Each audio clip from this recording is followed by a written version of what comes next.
Bonjour à tous, merci d'être si nombreux, c'est sympa. Aujourd'hui, je vais vous parler développement avec une stratégie offline first. C'est quelque chose dont on parle depuis pas mal de temps. On a eu les mobile first, on est passé au offline first. Et il y a beaucoup de technologies qui permettent de mettre ça en place et on va essayer de faire un peu le tour des principales. Alors, pour que ça soit un peu plus sympa, au début, j'étais parti quand j'avais proposé le talk pour faire plein de slides. Je me suis dit que coder, ce serait quand même plus cool parce que quand je parle aux gens en général d'offline first, ils me font oui, c'est un peu un truc qu'on entend parler depuis un moment, mais on l'a jamais vraiment vu marcher. C'est sympa, on nous explique que ça marche, mais vraiment concrètement, on l'a jamais vu. Donc, je vais vous faire surtout du code aujourd'hui. Alors, je suis parti du principe que parce que j'ai vu qu'il n'y avait pas de talk sur les Progressive Web Apps aujourd'hui. Qui ne connaît pas les Progressive Web Apps? Ok, la majorité connaissent quand même. Les Progressive Web Apps, globalement, c'est un ensemble de technologies qui permettent... Est-ce que j'ai un slide sur ça? J'ai pas de slide là-dessus. Les Progressive Web Apps, c'est un ensemble de technologies qui permettent d'apporter certaines des fonctionnalités, des comportements que vont avoir les applications natives, mais dans le web. Par exemple, vous allez pouvoir avoir une application web qui est installable. Donc vous allez aller sur votre site web et vous allez avoir une petite pop-up qui va vous dire est-ce que vous voulez installer le site web sur votre bureau.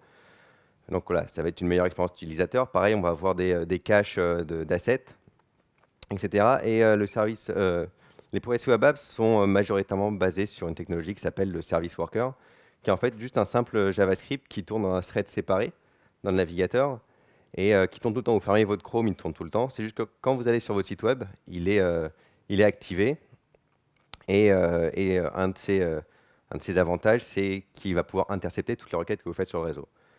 On va partir d'une application qui a déjà des service workers en fait, qui sont implémentés. Globalement, un fichier HTML super simple, hein, j'ai une liste d'images. On va faire une application de galerie photo avec laquelle on peut prendre des photos.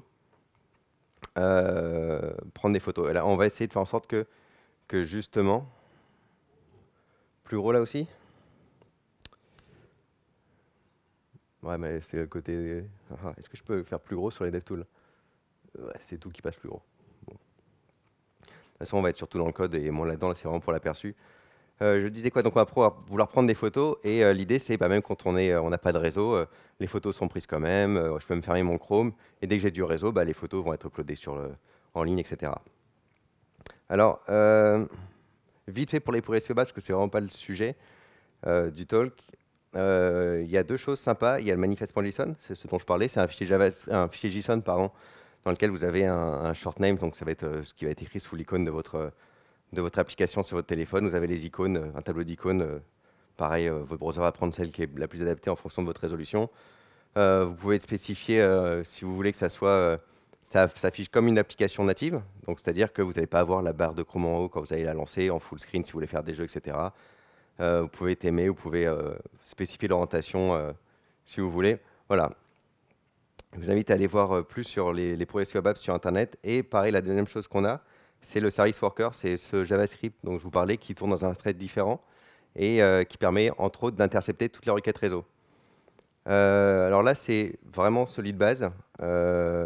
Globalement, quand vous enregistrez votre Service Worker, pour aller vite, vous avez un event au moment de l'installation. Alors c'est là où je vais dire, je veux toutes ces ressources-là, tous ces assets, je veux les cacher dans le browser. Donc c'est pas le cache HTTP, c'est vraiment le cache API.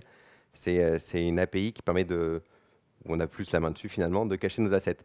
Et ce fait que le service worker, finalement, à chaque fois qu'il y a mon navigateur qui va faire une requête sur le réseau, que ce soit pour récupérer une image, un JSON, des assets, peu importe, il va l'intercepter. Et ce que je fais là, c'est vraiment la version la plus standard, c'est je regarde si l'URL que j'appelle elle est déjà dans mon cache. Si elle est dans mon cache, je la renvoie. Ça fait que même si j'ai pas de connexion Internet, finalement, vu que j'ai intercepté avant d'aller sur le réseau, je peux renvoyer le CSS, l'image ou mon JSON. Ou si je l'ai pas, je fetch le réseau. Après, on peut faire des choses un peu plus compliquées comme je fetch le réseau et je cache pour la fois d'après, pas avoir à faire la requête. Ok, là c'était vraiment pour ceux qui ne connaissaient pas les Progressive Web Apps, parce qu'on va partir d'une application qui les gère pour construire donc nos stratégies offline first. Alors, on va revenir un peu sur les slides. La première chose dont on va voir, le service worker, juste pour terminer, ça s'enregistre comme ça. Pareil, alors là, c'est bon si vous voyez les slides. Vous faites bon là, on regarde si le navigateur gère le service worker. On le register, donc notre sw.js, et après on récupère donc un objet registration de nos service workers. Et la première chose qu'on va voir, c'est la stratégie offline first.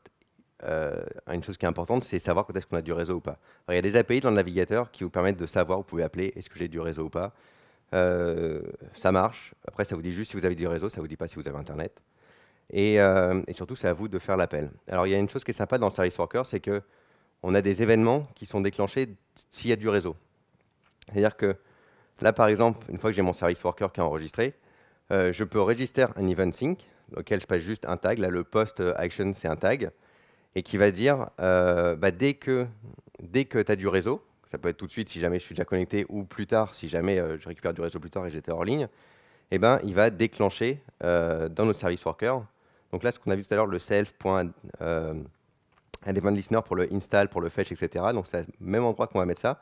Le service worker va déclencher un événement sync dès qu'on a du réseau. Et là, je regarde si j'ai bien le tag. Je vais appeler la méthode post-content. Juste petit détail, le event.waitUntil. WaitUntil, ça permet de dire au navigateur qu'on va exécuter quelque chose d'asynchrone. Il prend d'ailleurs une promesse en paramètre. Donc on va exécuter quelque chose d'asynchrone et on va lui dire c'est moi qui gère, je te dis quand j'ai fini, par rapport en attendant. Parce que le service worker, il se met en veille, parce qu'il tourne tout le temps. Vous fermez votre Chrome, votre service worker continue à tourner sur votre téléphone.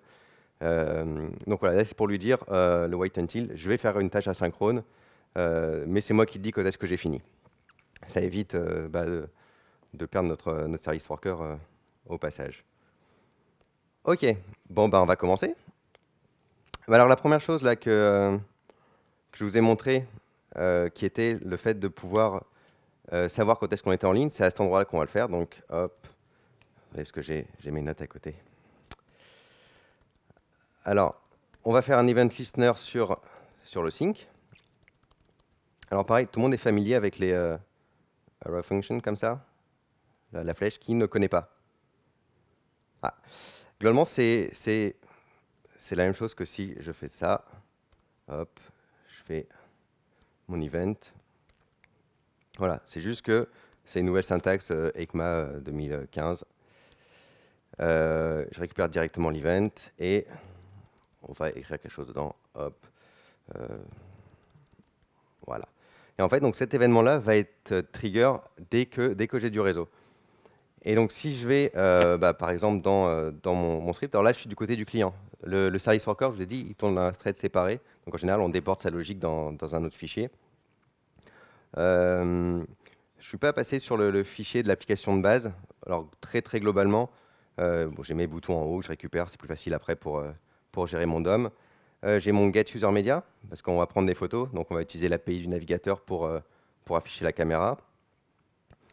Pareil, bon là je crée mon stream, c'est vraiment l'API getUserMedia, pareil, c'est pas forcément c'est Chotalk, je mettrai le code sur GitHub si vous voulez aller voir après l'application de base à quoi elle ressemblait. Le petit code qu'on a vu tout à l'heure, le service worker, donc je register. Donc je sens que les progressive web apps, dans le nom il y a une chose qui est importante, c'est le côté progressif. C'est pour ça qu'on teste si on a le service worker dans le navigateur. C'est que si jamais votre navigateur ne les gère pas, les navigateurs un peu vieux, l'expérience utilisateur, elle n'est pas dégradée. Vous avez un site qui marche juste normalement. Alors là, j'utilise Firebase, mais la version API REST. Donc, j'ai pas du tout le SDK, j'ai pas les synchronisations automatiques ni rien. C'est juste qu'il me fallait un back-end et j'avais pas forcément envie d'en coder un. Et donc voilà, je m'en sers juste pour vraiment stocker du JSON et les récupérer. Donc là, je fais un fetch sur mon JSON. Je récupère mes photos et je les insère dans mon DOM. Voilà, j'ai fait une méthode generateTemplate qui traîne par là, voilà, qui rajoute toutes les photos dans mon DOM. Et voilà. Et après, il y a différentes autres méthodes. Hein. Vous avez un event listener sur le clic, c'est quand on clique en bas pour afficher la page où vous avez les photos. Tac là, par exemple. Voilà, vous avez la caméra qui ne marche pas. Ah, Ça, c'est dommage. Alors, si ma caméra a décidé de tomber en panne maintenant. Ah, ça marche. Voilà, donc là, c'est vraiment toutes les méthodes qui permettent d'afficher ça. Là, c'est quand on clique sur le bouton pour prendre la photo. Hop, je clique sur le bouton, je prends la photo. On la rajoute là. Elle est envoyée sur Firebase. Alors là, le réseau est... Voilà, elle a été uploadée. Petite icône qui se met à jour. Et donc, on a la deuxième photo qui apparaît là. Donc voilà, on a des événements comme ça qui permettent de prendre la photo, tel que le snapshot. Pareil, je vous laisserai regarder. Là, ça n'a pas de rapport avec la stratégie offline first. C'est vraiment pour avoir l'application de base. Donc, je vais cacher tout ça. Pareil, des méthodes pour afficher les erreurs, pour gérer l'interface utilisateur. Vous pouvez regarder sur GitHub comment ça marchait, pour ceux qui ne connaissent pas l'API et qui sont intéressés pour voir comment faire des photos dans le navigateur. OK, et donc, pour revenir sur notre event sync qui est déclenché quand on a du réseau, c'est simple, on va faire, quand on prend une photo, on va donc regarder si jamais j'ai mon service worker qui existe, toujours le côté progressif, hein, si j'ai pas de service worker, je ne vais pas pouvoir register mon event.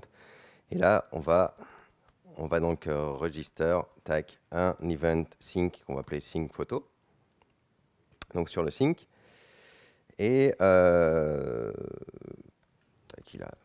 il retourne rien. Et voilà, on va faire sync registered. Voilà, alors là, en fait, on va lui dire je register l'event sync. Et dès que je vais avoir du réseau, de l'autre côté, le service worker va déclencher l'event pour le sync et va regarder. Là, j'ai envoyé un tag sync photo, que j'avais mis le même là. Je n'ai pas testé là, mais là, en fait, l'idée, c'est de faire un if event.tag égale sync photo. Tac, on va afficher ça. OK? Vérifiez c'est bien le même parce que parler en codant, c'est pas... Il manque une accolade. En trop? Où ça? Ah ah! Trahi par mon IDE.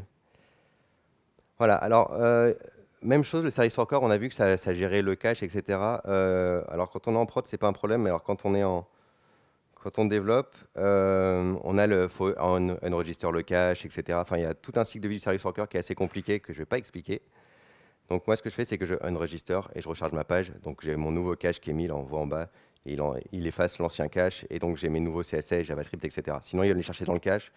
Et même si c'est bien, effectivement, parce que c'est ce qu'on veut, moi, comme je le modifie à chaque fois que je vais coder, j'ai envie qu'il soit à jour.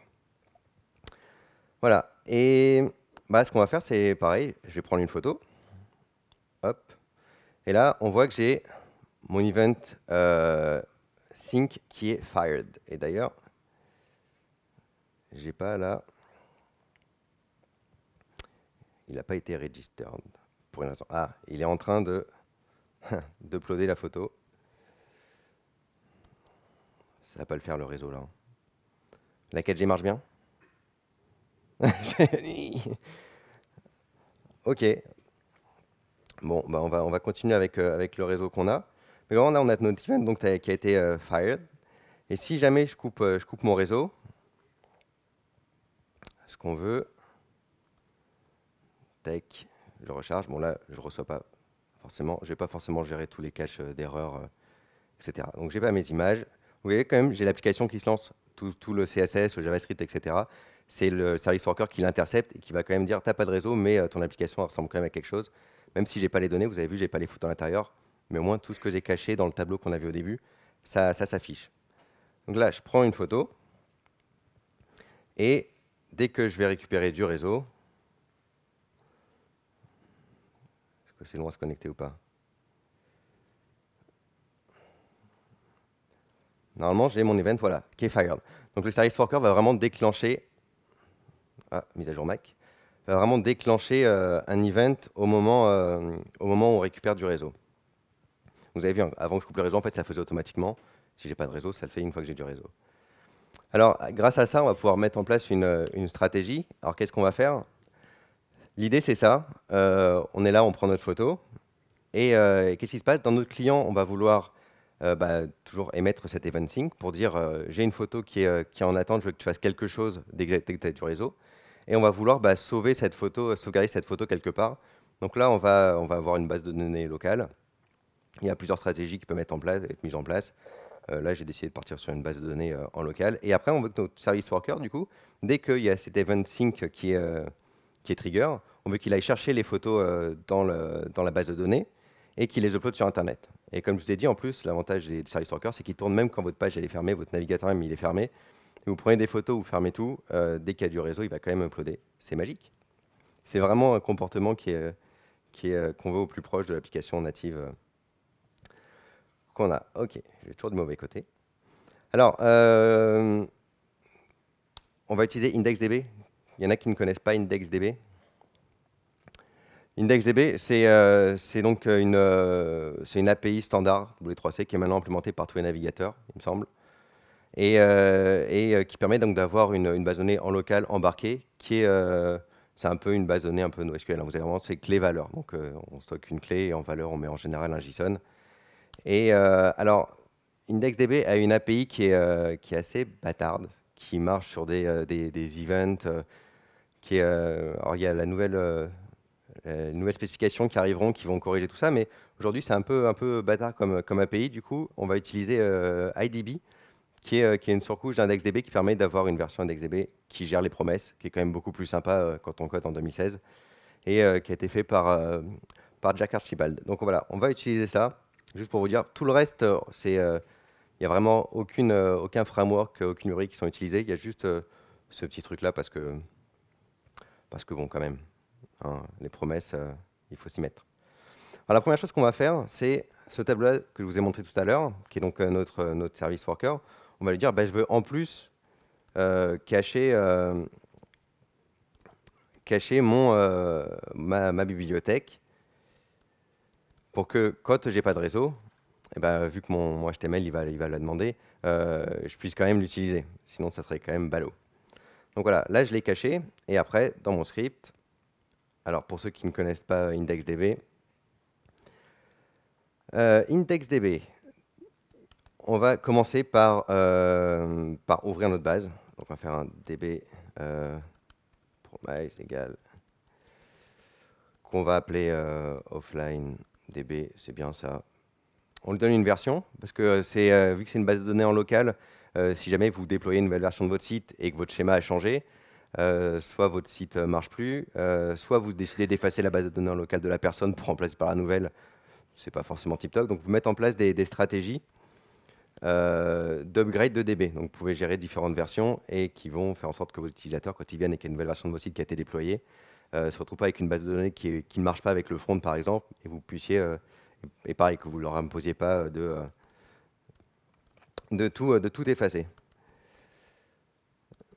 On va créer un object store. Donc là, c'est un peu notre table, globalement. Photoboost, voilà. Et on va lui passer, tac, il manque une virgule là, un keypass. Le keypass, en fait, je vais lui dire que l'identifiant, qui est donc la clé dans ma base de données, ça, qui n'est pas un, c'est ID, ça va être l'identifiant de l'objet que je vais lui donner. Alors, on peut très bien avoir, comme en MySQL par exemple, dire c'est un integer et puis je veux qu'il soit auto-incrémenté automatiquement. Moi, vu que les objets que je vais enregistrer, il y a un identifiant dedans, je lui dis juste prends cet identifiant et ça sera l'identifiant de la paire clé-valeur de la base de données. Donc là, si on retourne dans notre... on retourne là. Donc là, on peut inspecter IndexDB là, dans les DevTools. C'est sympa. Donc normalement, hop, on a du réseau en plus. Rien besoin de faire. Enfin, on a du réseau. Ça appelle pas, mais on a du réseau. Donc là, voilà, j'ai mon IndexDB qui a été créé avec ma table photobook dedans. Très simple, hein, quelques lignes, et c'est réglé. Après, qu'est-ce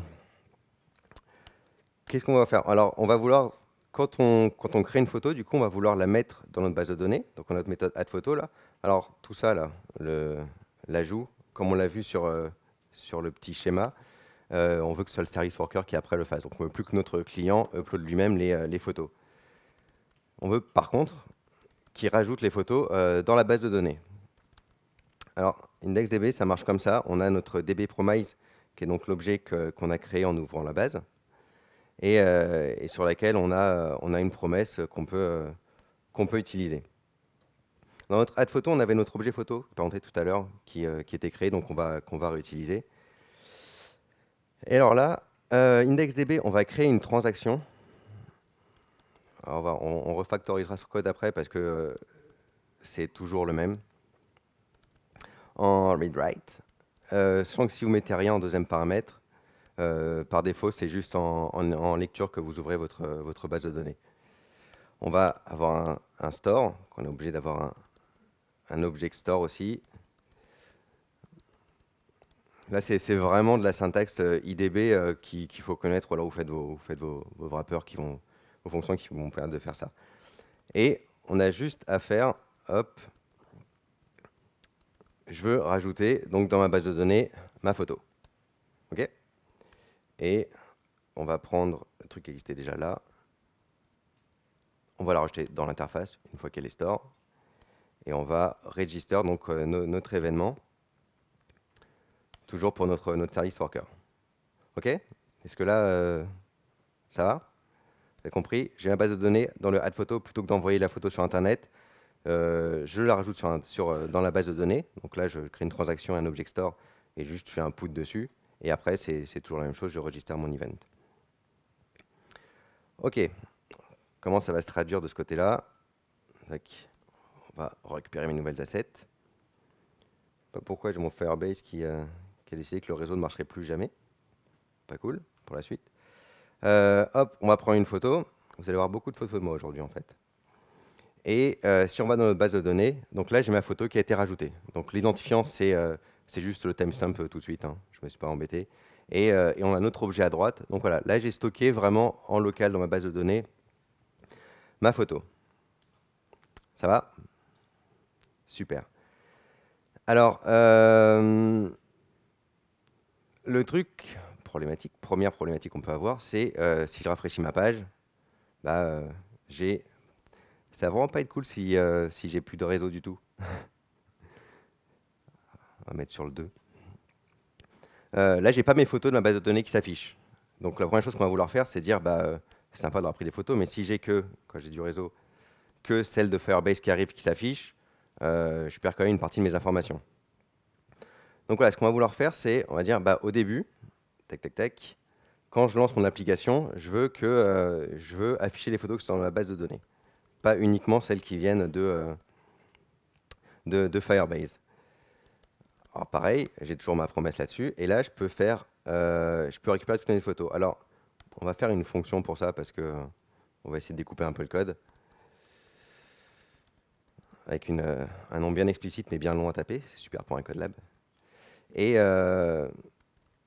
donc là, je vais, finalement, ce code-là, le dev from Mace, est-ce que je le fais là? Ouais. Tac, tac. Je vais ouvrir ma base de données. Je vais avoir toujours mon db. Où est-ce qu'on l'a fait juste avant? Là, j'ai ma transaction, mon object store à créer, enfin à récupérer. Tac. Voilà, et là, j'ai une méthode getAll donc qui va renvoyer toutes les images. Et donc, ce qu'on va faire au début, c'est qu'on va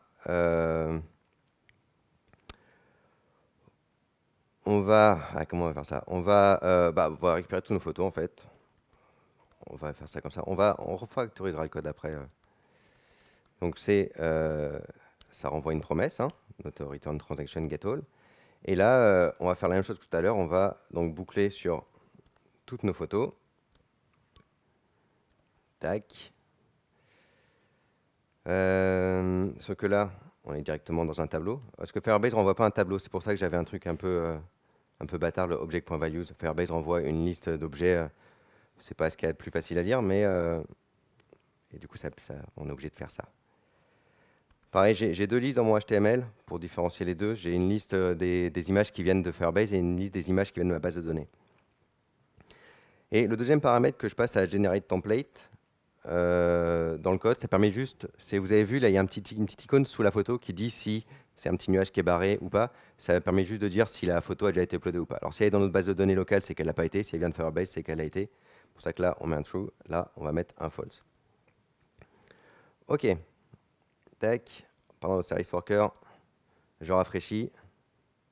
Voilà, là, j'ai mon image qui était dans la base de données qui s'affiche directement. Si j'avais pas de réseau, ça marcherait aussi. C'est vraiment une application. Ah, et j'ai celle de Firebase qui arrive, qui se met en dessous. Le réseau est revenu, c'est magnifique. Donc voilà, si j'ai pas de réseau, pareil, j'ai toujours mon application. Forcément, si j'ai enregistré mon service worker et que j'ai vidé mon cache, ça marche pas.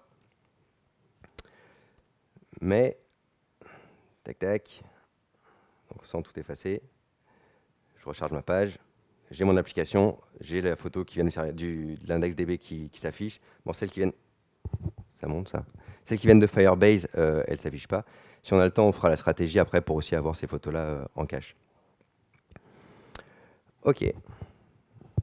Alors, on va refaire tout. C'est bon le son là-bas? J'ai bougé un peu le micro. On va factoriser un peu le code parce qu'on a vu que des choses comme db.transaction.objectstore, etc., c'est long à taper. On va le taper plusieurs fois pour supprimer les photos, les récupérer toutes, les insérer, etc. Donc, ce qu'on va faire, c'est qu'on va faire une fonction qui va récupérer le store et qui va globalement renvoyer pratiquement tout ça sans le getAll. On veut juste renvoyer notre object store à la fin. Et ce qui va faire que là, tac, tac, tac, on va juste faire un return de getStore.then. Tac. Et si je ne me suis pas planté dans mes accolades, etc., ça va marcher. OK? Donc là, voilà, ça va. Ah ah. Tac. Effectivement, ça marcherait mieux comme ça. Merci. Je rafraîchis et j'ai toujours mon image qui s'affiche. Voilà, bon, j'ai toujours mon cache qui s'est effacé. Donc là, ça marche toujours. On peut même faire mieux. Je ne sais pas s'il y en a qui ont une idée sur comment on pourrait faire mieux d'ailleurs pour refactoriser ça. Parce que les promesses, c'est sympa. Il y en a qui connaissent d'autres alternatives aux promesses, choses qui arrivent un peu là. Async await, ça c'est bien. On va partir sur les async await. Qui ne connaît pas async await? OK, j'ai un slide dessus, préparé.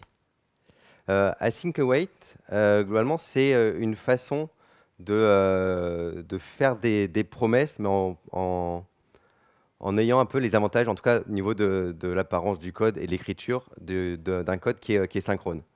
C'est-à-dire que vous allez pouvoir dire à une fonction, je veux que tu t'exécutes de manière asynchrone, mais je ne veux pas faire ma promesse, mon zen, etc.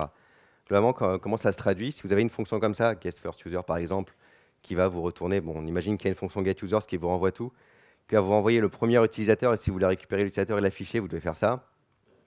Avec la async await, ça va marcher comme ça. Vous faites une fonction, vous lui dites, vous mettez le mot-clé async devant, donc ça va lui dire je veux que tu t'exécutes de manière asynchrone. Et à l'intérieur, vous allez pouvoir faire donc un const user, bon, ou let, var, peu importe ce que vous voulez. Là, on ne va pas le modifier, const c'est très bien. Et on va faire await get users. Donc ça va lui dire le get user, c'est une méthode qui va renvoyer une promesse, mais je veux que tu attendes avant de faire le return qu'il y a derrière. Voilà. Alors, ça ne veut pas dire que là, la ligne const user et get first user va être bloquante. Elle va appeler la fonction qui va être faite en asynchrone, donc le code va continuer, mais dans la fonction, le await va être bloquant.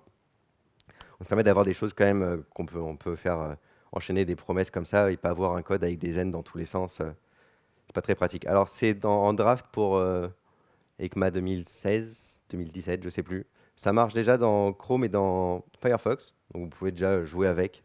T'es pas en prod, hein, mais vous pouvez jouer avec. Ouais. Alors comment ça marche? Du coup, on va mettre notre fonction async parce qu'on veut que quand on l'appelle, elle soit exécutée de manière asynchrone. Et là, on va juste donc on va récupérer notre DB. On va faire voilà, const DB égale DB promise. En fait, c'est ce qu'on récupérait dans le zen avant, on le met avant, comme j'ai montré avec le user tout à l'heure. Et là, on va return db. Tout ça d'ailleurs. Hop. On va return ça. Voilà, et ça fait exactement la même chose que tout à l'heure. Ça fait que là, pareil, j'ai mon getAllFunction. Il manque un await là. Bah, en fait, il y en a plus qui connaissent le async await. Alors, vous avez bien suivi le slide. C'est génial. Et donc là, pareil, je vais pouvoir voir mon store avec un await getStore et il return store.getAll. Donc voilà, ça permet d'avoir une syntaxe qui est quand même à lire bien plus sympa. Et alors, là, je ne gère pas les cas. Le seul truc qui est un petit peu chiant, on va dire, c'est que vous n'avez pas le point catch. Donc, faut revenir au try catch. On revient un peu en arrière là-dessus. Il y a un point fail sur les await? Ah, jaune. Bah, il va être catché en fait dans le try catch. Donc, en général, du coup, ce qu'il faut faire, c'est que ton await là, tac, tu mets dans un try. Et dans le catch, tu vas récupérer le catch de tes promesses. Voilà, alors c'est le seul truc qu'on peut un peu reprocher, mais sinon, quand même, la syntaxe reste. Là, l'idée, c'est que vous voyez le plus de code possible au tableau, donc sur l'écran, donc on ne va pas agrandir le code. Mais voilà, donc on a quand même un code qui est bien plus sexy comme ça. Et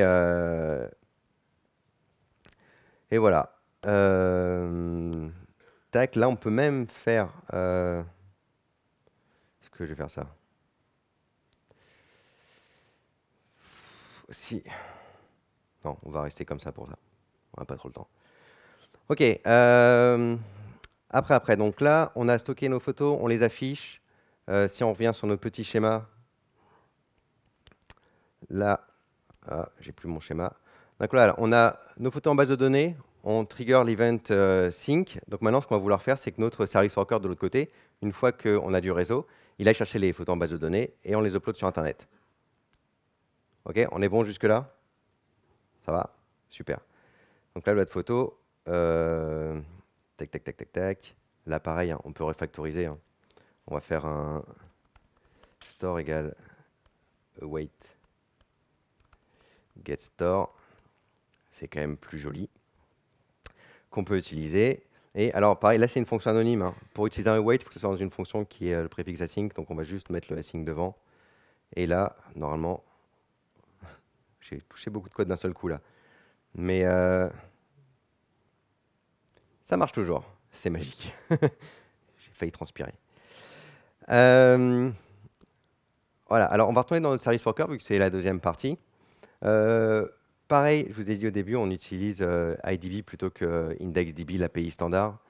On va faire la même chose dans le service worker, ce qui va me permettre de vous montrer que dans le service worker et dans les web workers en général, on peut importer des scripts. Vous allez pouvoir dire, hop, je crois qu'il y a un S, ouais. Et dans quel chemin, lui? Voilà, là, je vais importer mon script IDB dans mon service worker, parce que sinon, le service worker n'a pas accès à tout ce que vous avez importé dans votre HTML, vu qu'il tourne dans un thread séparé et que même votre navigateur peut être fermé, donc il n'a pas accès à tout ce que vous avez importé. Donc là, on peut lui dire directement, je veux que tu importes ma bibliothèque IDB. Alors, on ne va pas réécrire le code, hein, je vais faire un peu de copier-coller, mais tout ce qu'on a fait au début pour la base de données, hop, ça, on va le récupérer là. Hein. Et voilà, donc là, on a notre base de données qui est accessible depuis le service worker. Et d'ailleurs, si, quand vous allez dans les sources, là, vous avez votre service worker. Tac, si jamais je vide ça, vous allez voir qu'il va aussi importer... self, ça n'existe pas. Self.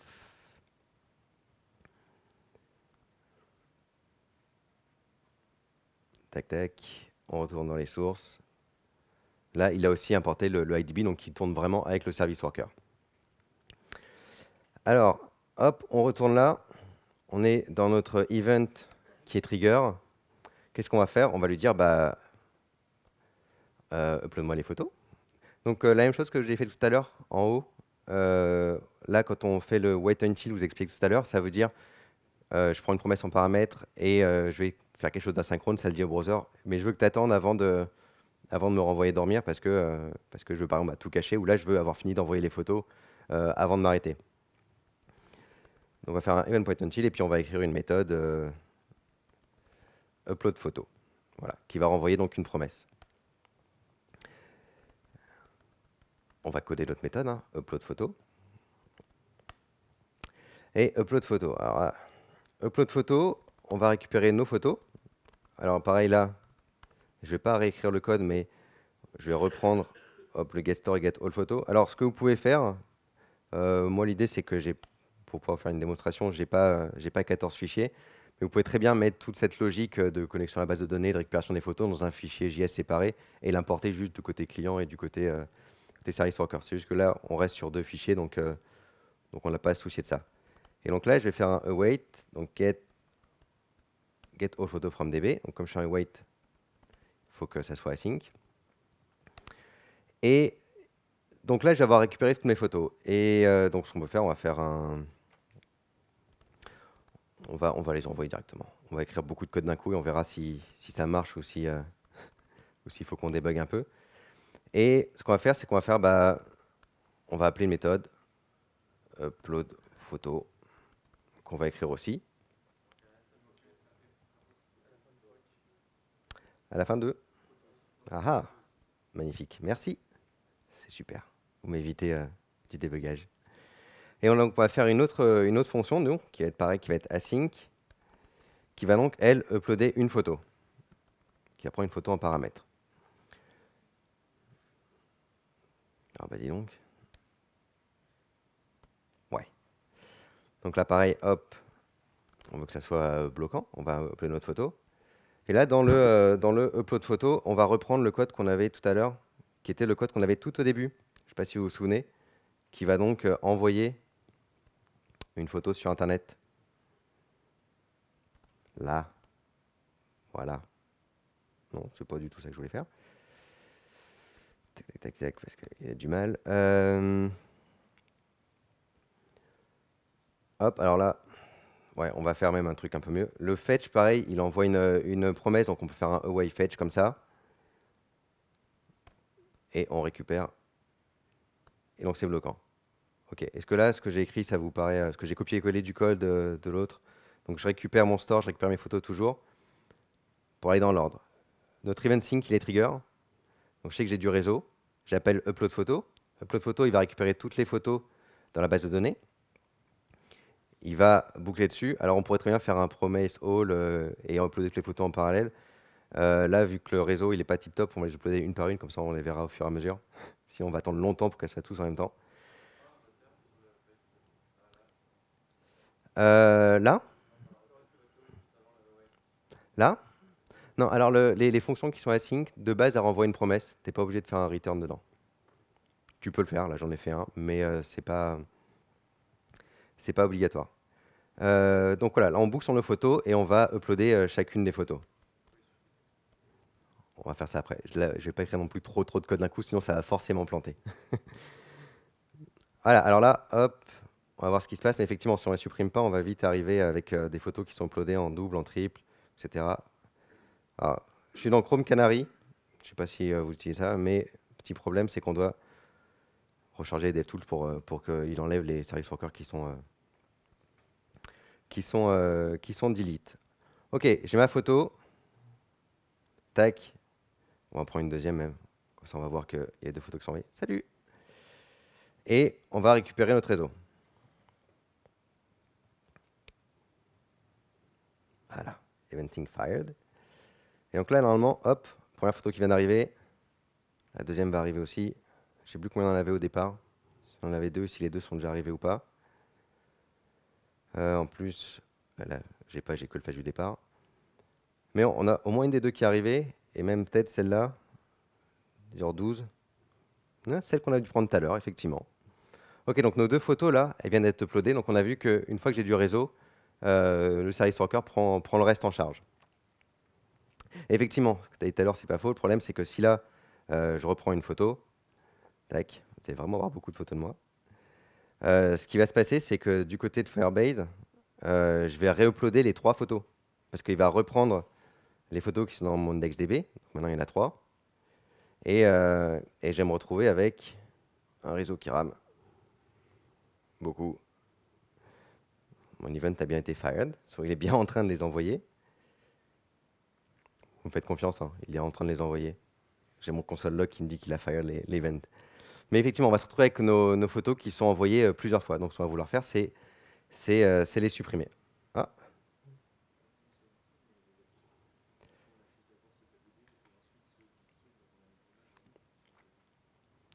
Non, parce que là, je les récupère au début, celles de Firebase, et j'affiche celles qui sont en local. Donc là, je upload celles qui sont en local. Celles de Firebase, je les ai toujours, sauf que celles qui sont en local, elles vont juste rester sur l'interface. Je rappelle pas Firebase après. Alors, dans le service worker là, tu peux avoir une fenêtre de debug du service worker. Alors là, tac, tac, tac, tu as le service worker qui est là. Alors dans le network, est-ce qu'on peut afficher? Je ne sais pas si le fait de changer là, la source, ça change ou pas dans le network, à vérifier. Faudrait voir. Mais là, je pense qu'effectivement, il a pas voulu m'uploader mes photos. Mais bref, vous avez compris le problème qui peut arriver? C'est qu'on peut avoir les photos en double. Donc ce qu'on va faire, c'est qu'on va faire une méthode pour supprimer les photos. Hop. Qui va prendre une photo en paramètre. Et là, pareil, on va récupérer notre store, toujours. Et on va juste lui dire store.delete, je crois, c'est ouais. On lui passe donc l'identifiant qui est la clé de notre photo. Et ça, juste après l'avoir uploadé, on fait comme ça. C'est là que vraiment le whitelisting, c'est sympa. On peut mettre les trucs comme ça sans avoir un zen, et puis dans le zen, continuer à faire la suppression, etc. Donc là, c'est vraiment l'avantage du async await. Alors, où est-ce qu'on en est là? Pourquoi est-ce que ça marche toujours? Je rafraîchis. Là, je vais récupérer. C'est dingue ça. Pourquoi je ne connecte pas sur le bon Wi-Fi? C'est pour ça qu'il n'envoie pas mes photos. Le Wi-Fi arrive. Hop. Je recharge ma page. Donc là, je vais avoir mes photos. Donc j'ai 3 photos dans ma base de données. Et j'ai mes photos Firebase qui vont arriver. Voilà. Qui sont arrivées. Hop. Je reprends une autre photo. J'ai une 4e photo. J'ai mon event qui est fired. Donc là, mes photos vont arriver. J'espère ce coup-ci quand même. Sérieux? Est-ce que vous pouvez vous déconnecter du Wi-Fi? Ah là là là là, pourquoi il veut pas... J'ai bien mes photos là-dedans. Ouais. À votre avis, c'est le réseau ou c'est mon code qui déconne? J'ai bien mon event qui est fired. J'envoie mes photos. Je récupère toutes mes photos. Alors déjà, en plus, j'appelle une fonction qui n'existe pas. Mais ça, c'est pas grave. Je upload ma photo. Tac. Hein, normalement, tout devrait marcher. Mais il y a un truc qui marche pas. Ok. Parce qu'on vient de coder la fonction de remove et il les supprime qu'une fois qu'on les a uploadés. Et là, pour une raison que j'essaie de trouver, elle ne s'upload pas. Là, j'ai bien récupéré. Je prends une photo, j'ai bien mon eventing qui est fired. Et là, c'est le drame. C'est bien ça. Est-ce que mon service worker est bien à jour? Mon upload photo. On va mettre un petit breakpoint. Savoir ce qui se passe. Je rentre pas là. C'est sympa aussi. Est-ce que j'arrive là au moins? J'arrive bien là. Ah ouais. Ok. Alors le problème vient peut-être pas de moi en fait. Problème avec les DevTools, avec Chrome, tout ça, tout ça. Hello Houston. Si Chrome me lâche, c'est la fin. Bon, la photo. Pardon? Ouais, bah oui, mais bon. C'est dramatique ça. Il n'y a plus rien qui marche. Voilà, on peut pas faire confiance aux outils, faut tout reconnaître soi-même. Prochaine fois, j'amène mon navigateur fait par moi-même. Je serai sûr au moins qu'il marche. Allô? Non, bah alors là, vraiment, il a décidé qu'il m'embêterait bien, hein, je pense. Attendez, si on ferme les DevTools et qu'on les relance. Il me reste combien de temps là? 10 minutes? Ok. Ok, on relance les DevTools. Qu'est-ce qui se passe? Je suis sur le bon Wi-Fi. Magnifique. tac. Au moins une photo de base de données arrive toujours. Ouais, dans mon service worker. Je crois qu'il n'a pas trop aimé le breakpoint que j'ai mis tout à l'heure.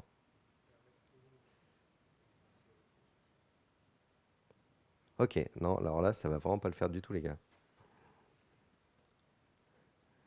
Et vraiment, j'ai pas envie de killer Chrome et de le relancer. Ok, je peux même plus le débugger. Ça va pas.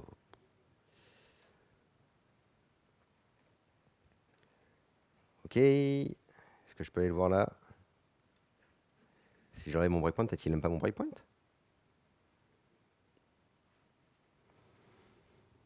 Ah ah. Est-ce que quelqu'un verrait une erreur dans le... Hmm. Vous avez le droit de m'aider, hein. Je fais event.waitUntil upload photos et il appelle pas le upload photo. D'accord, il appelait bien tout à l'heure. Quelqu'un? Un gros try catch sur tout le fichier. Ouais. Normalement, quand il n'y a pas de cache, il te pète quand même l'erreur, juste il te l'affiche bien violemment.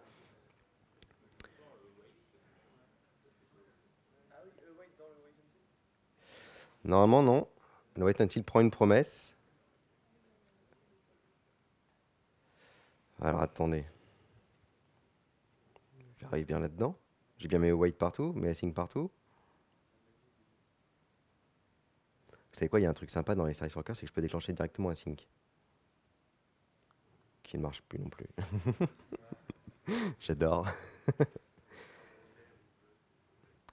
On va faire ça. Sur un malentendu, ça peut passer, effectivement. Hop. Mon code qui s'ouvre. J'ai plein de photos en local en plus. Alors, on va un peu supprimer les photos, hein, parce que je commence à en avoir beaucoup. Parce que s'il upload tout d'un coup après, je vais me retrouver vraiment avec un réseau qui... Les autres speakers vont m'en vouloir. Je prends une photo. J'ai même plus les photos de Firebase qui chargent. C'est le drame. Ok, on va quand même continuer à écrire du code, que ça je vous montre comment ça marche. Si Chrome décide de revenir à la vie, ou si on a le temps à la fin, je rebooterai carrément Chrome. La dernière chose qui nous restait à faire pour la démo, c'est Firebase au moins est revenu. Le réseau est en partie là. C'est le petit icône qu'on voit en bas à droite. Ce qu'on aimerait bien, c'est qu'il se mette à jour quand on a uploadé une photo. Alors, il y a un moyen de communiquer entre le service worker et votre code client. Si jamais vous avez un onglet connecté, parce que le service worker peut tourner même s'il n'y a pas d'onglet. Et ce qu'on va vouloir, par exemple, c'est quand on upload une photo, c'est lui dire, bah voilà, elle a été uploadée. Donc on va faire une fonction qu'on va appeler broadcast, qui va prendre une action. Donc on va dire, par exemple, ça a été uploadé, et qui va prendre un identifiant de photo. Identifiant de photo, ça va nous permettre, quand on envoie le message au client, qu'il puisse retrouver dans le DOM quelle photo on se réfère, parce que si vous regardez la façon dont est construit le HTML ici, chaque photo a un identifiant photo tiré l'identifiant de la photo. Donc grâce à ça, on va pouvoir l'identifier dans le DOM. Donc voilà, notre fonction de broadcast, qu'est-ce que ça va faire? On va récupérer, quand je fais un client, pareil, c'est un truc qui envoie une promesse, self.clients. Ça va vous récupérer tous les onglets qui sont connectés au service worker. Vous pouvez avoir plusieurs onglets qui, sur la même URL, et donc qui ont tous le même service worker qui est partagé. Donc là, on va récupérer tous les clients. Si jamais votre onglet était fermé, il n'en récupère aucun. Et ce qu'on va faire, c'est qu'on va boucler dessus. Tac. Et sur chacun des clients, il y en a une méthode postMessage qui prend un client ID en premier attribut de l'objet et qui prend un message en deuxième. Et donc, c'est là que ça va nous intéresser. On va l'envoyer une action pour dire ce qu'on vient de faire. Donc là, par exemple, ça veut dire t'es déjà uploadé. Et on va lui envoyer l'identifiant de la photo pour que nous, dans le DOM, on puisse la récupérer. OK? Ça va être plus clair quand je vais l'appeler. Globalement, on va broadcast, on va dire, bah voilà, on va lui dire là, avant d'envoyer la photo, dès qu'il va commencer à l'envoyer, on va lui dire, envoie au client comme quoi tu as commencé à uploader la photo. Et puis dès que tu as fini, vu que c'est un wait, on peut le mettre juste après comme ça. Là, on va dire, bah, dis au client que la photo est finie. Alors là, les strings que je mets dedans, vous mettez ce que vous voulez, c'est juste que moi, ça correspond à des images de l'autre côté, et je vais pouvoir directement les réutiliser. Et donc, du côté de notre script, là, on a notre service worker qui peut récupérer ça. Alors là, ouais, comment vous expliquer ça? On va repartir sur le navigateur. C'est un peu étrange ça. Service worker. On va pas utiliser le service worker qu'on a déjà. Là, c'est vraiment l'objet service worker d'un navigateur qui va écouter les événements. Donc, on va avoir un event listener sur message. Et qui prend un event, ouais.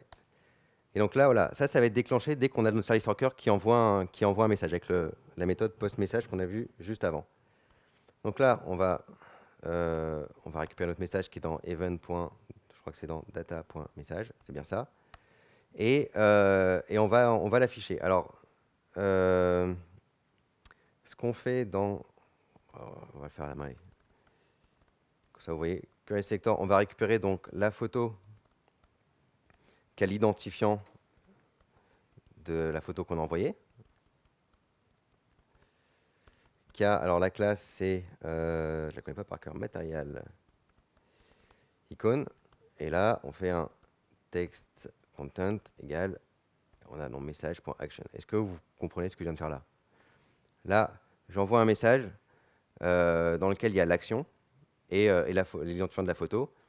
Là, je reçois le message, je vais aller récupérer dans le DOM l'endroit où j'ai la photo qui a cet identifiant-là, donc qui va être avec ce sélecteur-là.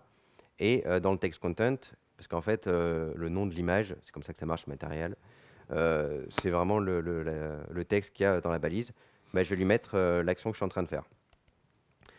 Et là, normalement, si Chrome marche, pardon? Sur le broadcast. Non, bah on s'en fiche un peu que ce soit pas bloquant. Enfin, j'ai pas forcément envie que ce soit bloquant. J'envoie le message, l'autre il peut commencer à uploader directement. C'est pas, on n'a pas besoin de récupérer quelque chose pour l'utiliser après. Et là, j'espère que vous avez tous fait une petite prière pendant que j'écrivais mon code. Parce qu'on va essayer quand même de le faire marcher, parce que c'est sympa de voir l'icône qui change aussi. Quand il n'y a pas d'erreur. Tac, tac, tac. La fonction n'est pas...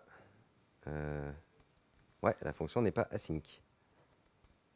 Je sens que vous avez arrêté de suivre. Au début, vous me disiez ce genre de choses.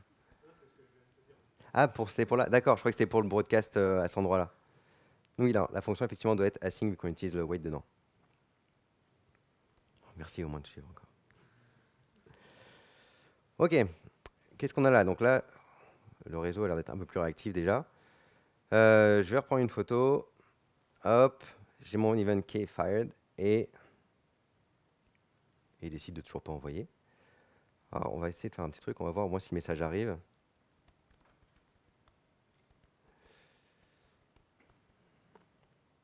Comment ça marche? Vous n'avez pas prié? Mon sélecteur est pas bon. Pardon? Ah oui. Merci bien. Oui, les template strings, pour ceux qui ne connaissent pas aussi, ça permet d'écrire du code comme ça. C'est ce que j'utilise là pour faire les templates. Ça permet d'avoir du code qui est assez dynamique, qu'on insère après dans le DOM avec un fragment. Effectivement, donc c'est des boîtes de code qu'il faut mettre. Merci. Ok. Vous aviez encore 10 petites secondes pour faire une prière, c'était sympa. On prend la photo, on y croit, tout le monde croise les doigts. L'event est fired et ça marche toujours pas. Ça va pas du tout, ça. Ok, on va tous s'y mettre là. J'ai mon event.waitUntil upload photo. Pourquoi mon upload photo ne serait pas appelé? Est-ce que quelqu'un a une idée? Bah, ouais, on pourrait faire ça. Hein? Parce qu'il est méchant? Les breakpoints, oui, regardez, il m'a pété Chrome tout à l'heure avec un message que j'avais jamais vu. C'est un peu malheureux parce que, pour le coup, je l'ai encore répété ce matin et j'avais pas de genre de message.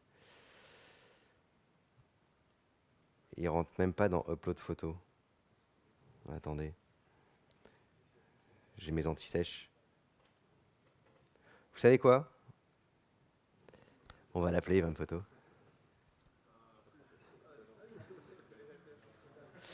Voilà. Wait until prend une promesse en paramètre. Effectivement, c'est bien d'appeler la fonction qui renvoie la promesse.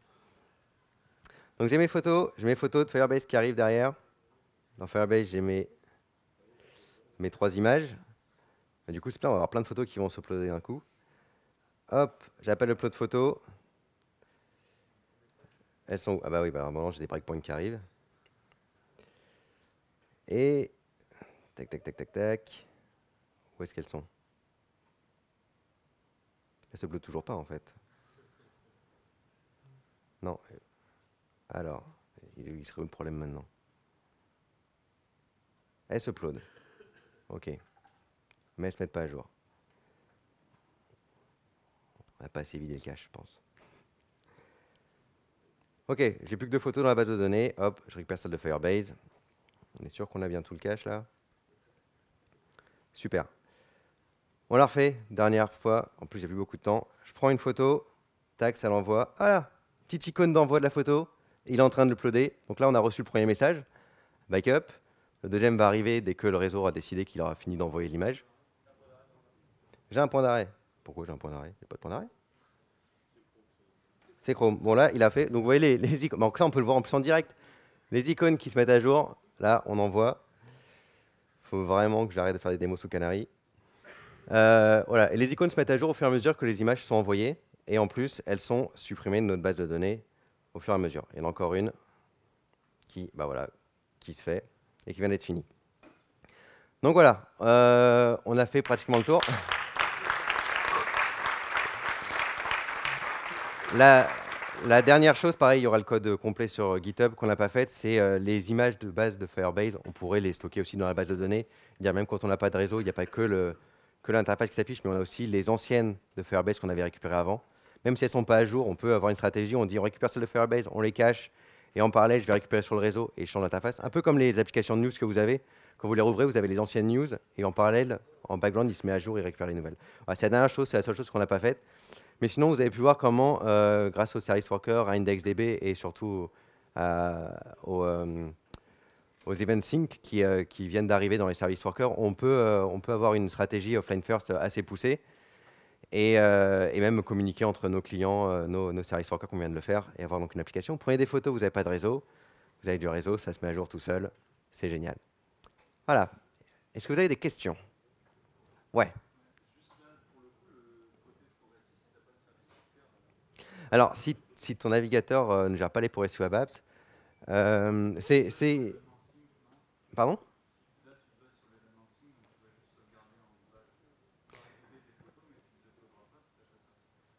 Ouais, alors tu peux après, si jamais tu n'as pas un navigateur qui gère les progressive web apps et le service worker, tu peux avoir deux stratégies. Tu peux effectivement quand même les mettre dans ta base de données et te dire à chaque fois que tu relances la page, si tu as des choses dans ta base de données, tu vas faire un post toi-même à la main.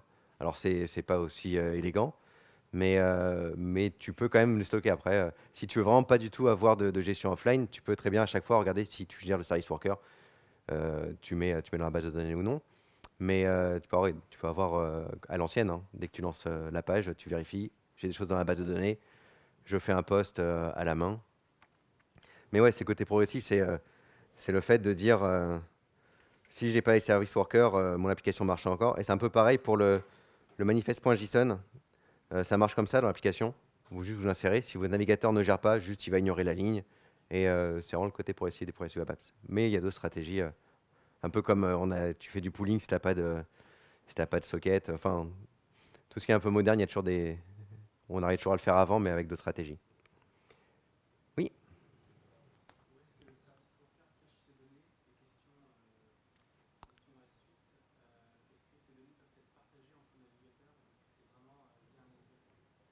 Alors, le service worker stocke ses données sur le disque. La cache API, c'est donc différent du cache HTTP.